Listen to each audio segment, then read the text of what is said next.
سلام تانا ببزلخم ويصحم كورا تخاتلتنا لومي ان تسمع زركو فلي حبريتا كاوشتن كابدغن مالتون بزعاباتي قدمي حمشته معالتي مزاررب زعابا غداي فطير زنبره قتلت ودي 13 عامت ولاد سنه طبباويت فيبن سحاله زخونه قدمي حزي بزعابازي عرسو اطفيو ان تبهاله ان تزربه دحري مصناح باركس عرسو ايتفن بسباي هادي يو تقتلو زبل حبريتاون ايتسانن لومي باركس نزي عملكيتو مالتون تومنا حقي اكلاتون قتلت نايزي هيصان اسكاوز علتنا مرمر ود حري مصناحكم اون سدرا سنه طبباويت فيبن سحاله نابتي زطرطرو سنه طبباوي امانيل ويدما ابز حزوان ابو حدا قلعان افقاري ان زلو مودشا خيدوم زم حلالفو ملختن كم اون سنه طبباويت فيبن سحاله ابزي حس ساعتنا ايثيوبيا كم زخدت مودشا ويدما امانيل افقاري اون دهيا كم سسانيو حبريتا ناوط زركب زلو باركس كونتات زين تاي يمسل سنه طبباويت فيبن سحاله ناو ايثيوبيا مخديان كونتات دهاي مسعن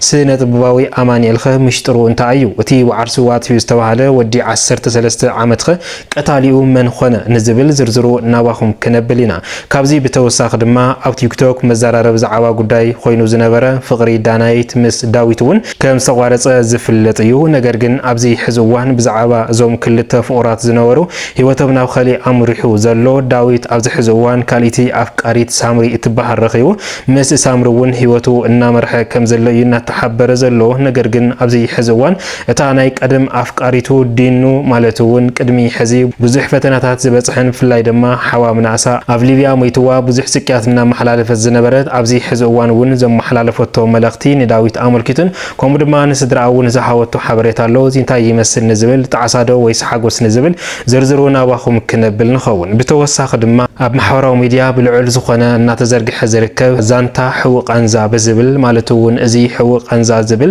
اب تيك توك محوراو ገጹ ዝፍለጥ ኤርትራዊ እንትኸውን اب ስደት ዝሕለፎ መልእኽቲ اب ስደት ዝሓለፎ ፈተናታት ሁሉ በከፋላት እንትኸውን ና محوراو ميديا ዝዘርግሑ እንትኸውን ባርከስ ብዛዕባ እዚ ሰብዚ ወይ ድማ حقوق انزا መንዩ ምስለኸ መንዩ ንዝብል ምክንያቱ አፍቲ محوراو ميديا مسلو زرئي حبريتا سلازيله از سبزي منيو ابزي حزوان خطعينو بزملكت امنتاي خونتات يركب ابي هاجر خالو نزبل زرزرونا واخم كنبلنا مشترات نايزي فتناتاتون ان تقالع يركب مالتيو باركس نمكتتالنا حابيركمنا نمصناح نزي channel نازي حدش تداخنكم سبسكرايب ناولكم ابالاتنا دما لايك شير ناولكم مدبنا سكامو داتا حابيركمنا صنحو فلما باركس نفتي مزارارب زعابا غداي خوينو زلو خوينو زنبره غداي سنه طبباويت فيبن سحاله موت ودي 13 عامت ولادا اتي قدمي حدارا ويدما مس مودشا قدمي مرخابا ز ولدته حصان عرسوات في توبايلو قدمي 6 معالتي بستفلاله محوراو ميديا كم استزرغ زفلطيو ازي مرير زخونه حزن دما قتالي اخ منيون منتاي تقتلون زبل سكاوز على زيان كله حتى فطيرو زنبره انتخون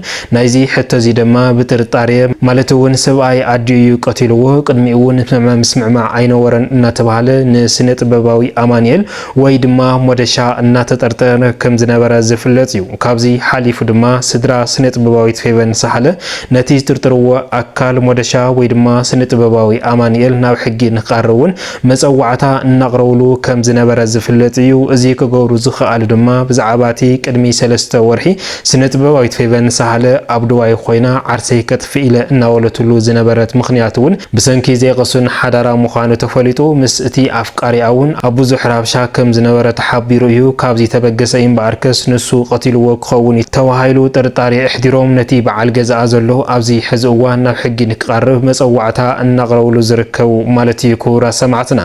ባርከስ እዚ ከምዚሉ እናሃለወ እቲ መስካሕክሒ ዝኾነ ፍጻመ ቅትለት ወዲ 13 ዓመት ውላድ ስነ ጥበባዊት ፌቨን ሰሐለ ዝኾነ ስካብዚ ዓለት ዚኣ ብሕጊ እናተመርመረ ድሕሪ ምጽናሕ ቶም ናይ ሕጊ አካላት እውን ዝጥርጠሩ ሰባት ሰለስተ ዝኣኽሉ ናብቲ ናይ ሕጊ አካላት ዘቅረው ኳንት ኾኑ ዞም ካብቶም ሰለስተ ድማ እቲ ሓደ መስነ ጥበባዊ አማኒኤል ወይ ድማ ሞደሻ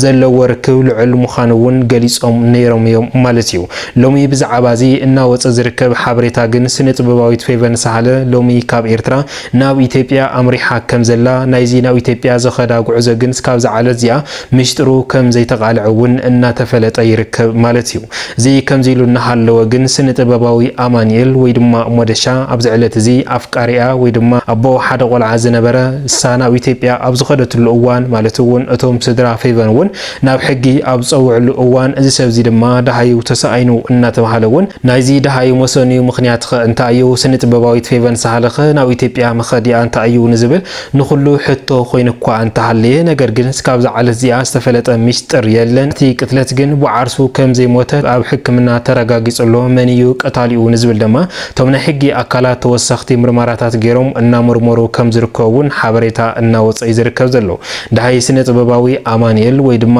ሞደሻ ሙሳን ድማ ዝለዓለ ጥርጣሬ ኣብ ልዕሊኡ ሓዲሩ ከም ዘሎ እዩ ሓበሬታ እናወፀና ዝርከብ ዘሎ ማለት እዩ ክቡራት ሰማዕትና ካብዚ ብተወሳኺ ድማ ንኹሉ ሰብ መዘራረብ ዛዕባ ጉዳይ ኮይኑ ዝነበረ ብፍላይ ድማ ኣብ ቲክቶክ ብዛዕባ ፍቅሪ ዳዊትን ምስ ዲኑ ወይ ድማ ዳናየት ልዕል ዝኾነ ፍቅሪ ዝነበሮም እዞም ሰባት እዚኦም ግን ኣብ ማሕበራዊ ሚድያ ሂወቶም ንነውዓሎም እናመርሑ ከም ዘለውን ፍቅሮም እውን ከም ዝተቋረፀ እናተሓበረ ነይሩ ነገር ግን ኣብዚ ዳናይት ወይ ድማ ዲኒ ዝቃልዕቶ ምሽጥር እውን ነይሩ ፍቅርና ካብ ማሕበራዊ ሚድያ ኢና ኣርሒቕናዮ ዳ እምበር ኣብ ሓድ ከም ዘለዎ ፍቅሮም እውን ከም ዘይተበተኸያ ሓበሬታ እናመሓላለፈት ነይራ ማለት እዩ ሎሚ ግን ኣብዚ ቅነዚ እናተፈጠረ ዘሎ ብወገን ዳዊት ማለት እዩ ንኹሉ ሰብ እናሓዘነ ንዲኑ ድማ ዳግም ልባ እናሰበረ ዝርከብ ፍጻመ እዩ እናተፈጸመ ዘሎ ካብዚ ተበጊሱ ድማ ዲኒ እዚ መልእኽቲ እዚ ሎሚ ኣመሓላሊፋቶ ዘላ ማለት እዩ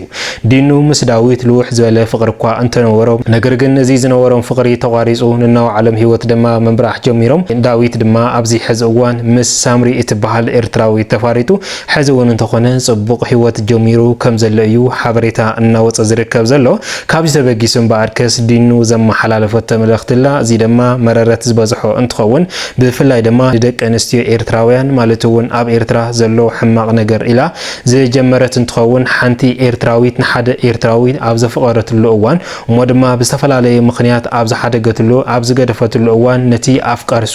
ንኽማናጠላ ላዕልን ታሕትን ይብላየን ድቃስ እውን ይስእናየን ዝብል መረረት እያ ኣቕሪባ ዘላ ዲኑ ወይ ድማ ዳናይት ኣብዚ ሕዚ እዋን ምስ ሳምሪ ዝቕፅል ዘሎ ዳዊት መረረታ እናቕረበት ትርከብ ማለት እዩ ካብዚ ተበጊሱ ድማ ምስ ዳዊት ዝነበራ ርክብ ብምቁራፅ ኣብዚ ሕዚ እዋን ድማ ዲኑ ዓብይ ምሽጥር ከውፅእ ኢለ እናበለት እውን መፍረራሕ እናገበረትሉ እያ ትርከብ ዳዊት እንታይ ዓይነት ምሽጥር ኣለዎ ንዝብል ዲኑ ባዕላ ትገልጾ እንትኸውን ነገር ግን ኣብዚ ሕዚ እዋን ኣብ ማሕበራዊ ሚድያ ወፅያ ዳዊት ምስ ሳምሪ ዘለዎ ርክብ ካብ ዘይምፍታው ዝተለዓለ ናይ ዳዊት ምሽጥር ከቃልዕየ እናበለት እያ ትርከብ እዚ ድማ ምስ ዳዊት ማለት እውን ምስ ዳዊት ቅርሺ ከም ዘለዋ ካልእ ንብረት እውን ከም ዘለዋ እውን ዝተወሰነ ሓበሬታ ዘውፅአት ምዃኑ እውን እናተገለጸ ይርከብ ዘሎ ማለት እዩ ክቡራት ሰማዕትና ካብዚ ብተወሳኺ ድማ ኣብዚ ሕዚ እዋን ንኹሉ ሰብ እናንብዐ ዝርከብ ሕውቕ ቃንዛ ብዝብል ዛንታ ዝተሰነየ ኣሎ እዚ ዛንታ ሕውቕ ቃንዛ ድማ ኤርትራዊ እንትኸውን እዚ ሰብ እዚ ማለት እውን ዛንታ ሕውቕ ቃንዛ ብዝተፈላለየ ማሕበራዊ ሚድያ እናተዘርግሐ ዝርከብ ብፍላይ ድማ ኣብ ናይ ባዕሉ ማሕበራዊ መራኸቢ ቲክቶክ ሕውቕ ቃንዛ ኣብ ዝብል ብክፋላት እናተገለጸ ዝርከብ እንትኸውን ማለት እውን ሕውቕ ቃንዛ ወዲ 14 ዓመት እንከሎ ብ2012 ካብ ኤርትራ ናብ ትግራይ ኣምሪሑ ኣብ ትግራይ ብዝነበሮ ጻኒሕት ድማ ን2 ዓመት ኣብ ትግራይ ተጸብዩ ማለት እውን ወዲ 14 ዓመት ናሃለ እዩ ናብ ትግራይ ሸጊሩ ወዲ 16 ዓመት ድማ ኣብ ትግራይ ማለት እውን ናብ ሊብያ 2014 ኣምሪሑ ኣብዚ እዋን እዚ ድማ ኣብ ሊብያ እውን ማለት እውን ጽቡቕ ዕድል ገጢምዎ ናብ ጣልያን ሸጊሩ ናብ ስዊዘርላንድ ድማ ኣትዩ ኣብ ስዊዘርላንድ ድማ ዓብይ ዕድል ገጢምዎ ማለት እዩ ኣብ ስዊዘርላንድ ዘጋጠሞ ድማ ሓንቲ ብዕንበ ድፍእ ዘበለት ሰበይቲ ኣነ ከም ወደይ ከዕብየካ ብዝብል ናብ ገዝኡ ድሕሪ ሙሳድ እዚ ሰብዚ ድማ ማለት እውን ሕውቕ ቃንዛ